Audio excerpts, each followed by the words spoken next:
बिस्मिल्लाहिर्रहमानिर्रहीम।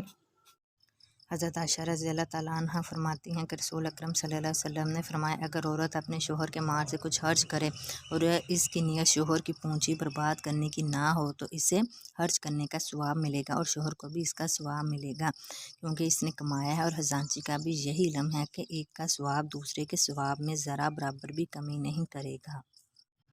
हज़रत अस्मा बिनती अबू बकर रज़ी अल्लाह ताला अन्हा फरमाती हैं कि फ़तह मक्का के दिन जब रसूल अल्लाह सल्लल्लाहु अलैहि वसल्लम मक्का में दाखिल हुए और मस्जिद हराम तशरीफ़ ले गए तो हज़रत अबू बकर सिद्दीक़ रज़ी अल्लाह ताला अन्हु अपने वालिद अबू कहफ़ा का हाथ पकड़कर आपकी खिदमत में लाए। जब आप सल्लल्लाहु अलैहि वसल्लम ने इन्हें देखा तो इन्होंने इरशाद फरमाया, अबू बकर, इन बुजुर्गों को घर में क्यों नहीं रहने दिया, मैं खुद इनके पास घर आ जाता। इन्होंने अर्ज़ किया कि या रसूल अल्लाह, इन पर ज़्यादा हक़ बनता है कि ये आपके पास चल कर आए बजाय इसके कि आप सल्लल्लाहु अलैहि वसल्लम इनके पास तशरीफ़ लेके जाएं। रसूल अल्लाह सल्लल्लाहु अलैहि वसल्लम ने इनको अपने सामने बिठाया और इनके सीने पर हाथ मुबारक फेर कर इरशाद फरमाया, आप मुसलमान हो जाएं। चनाचे हज़रत अबू कहफ़ा रज़ी अल्लाह ताला अन्हा मुसलमान हो गए।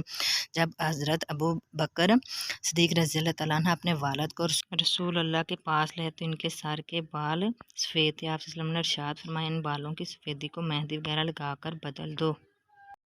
हज़रत अबू हुरैरा रज़ी अल्लाह ताला अन्हु से रवायत है कि रसूल अकरम सल्लल्लाहु अलैहि वसल्लम लोगों में तशरीफ़ फरमा थे कि आप सल्लल्लाहु अलैहि वसल्लम के पास एक शख्स आया और पूछने लगा कि ईमान किसे कहते हैं। आप सल्लल्लाहु अलैहि वसल्लम ने फरमाया कि ईमान ये है कि तुम अल्लाह पाक के वजूद और इसकी वहदनीयत पर ईमान लाओ और इसके फ़रिश्तों के वजूद पर और इस अल्लाह की मुलाकात के बरहक होने पर। इसने फिर पूछा कि ईमान क्या है। आप सल्लल्लाहु अलैहि वसल्लम ने फिर जवाब दिया कि ईमान ये है कि तुम रसूल अल्लाह सल्लल्लाहु अलैहि वसल्लम के बरहक होने पर और मरने के बाद दोबारा उठने पर ईमान लाओ। फिर इसने पूछा कि इस्लाम क्या है। आप सल्लल्लाहु अलैहि वसल्लम ने फिर जवाब दिया कि इस्लाम ये है कि तुम खालिस अल्लाह की इबादत करो और इसके साथ किसी को शरीक ना ठहराओ और नमाज कायम करो, ज़कात अदा करो और रमज़ान के रोज़े रखो।